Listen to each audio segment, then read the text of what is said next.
काठमाडौँ जिल्लाका एसएसपी आइपुग्नु भएको छ।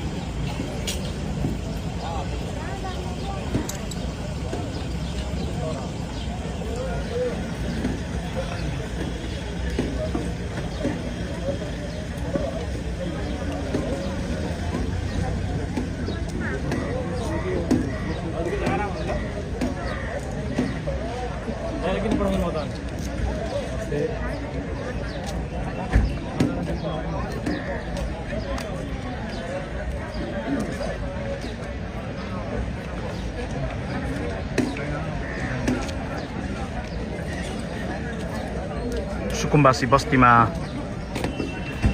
काठमाडौँ जिल्लाका एसएसपी अर्थात् काठमाडौँ जिल्ला प्रहरी प्रमुखको इन्ट्री भएको छ। धमाधम डोजर चल्दै गर्दा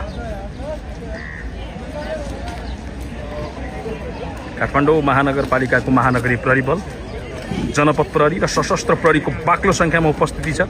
झन्डै 10,000 प्रहरी तैनाथ गरिएको स्थिति छ थापाथली स्थित सुकुम्बासी बस्तीमा र सम्पूर्ण रूपमा सुरक्षा तैनाथीसँगै यहाँका घरहरू भत्काइएका छन्, खाली गरिएका छन् घरहरू र सम्पूर्ण रूपमा घरहरू भत्किएको स्थिति छ।